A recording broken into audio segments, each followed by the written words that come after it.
friends, if you are working on multiple windows and you want to minimize all the windows except current one, then you can shake current window. And if you want to restore them back, then again shake the same window. This option is disabled by default. You can turn it on. First open up settings, then go to multitasking and enable title bar window shake.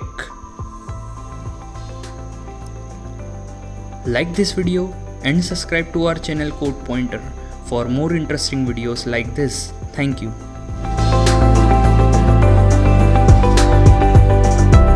Audio Jungle.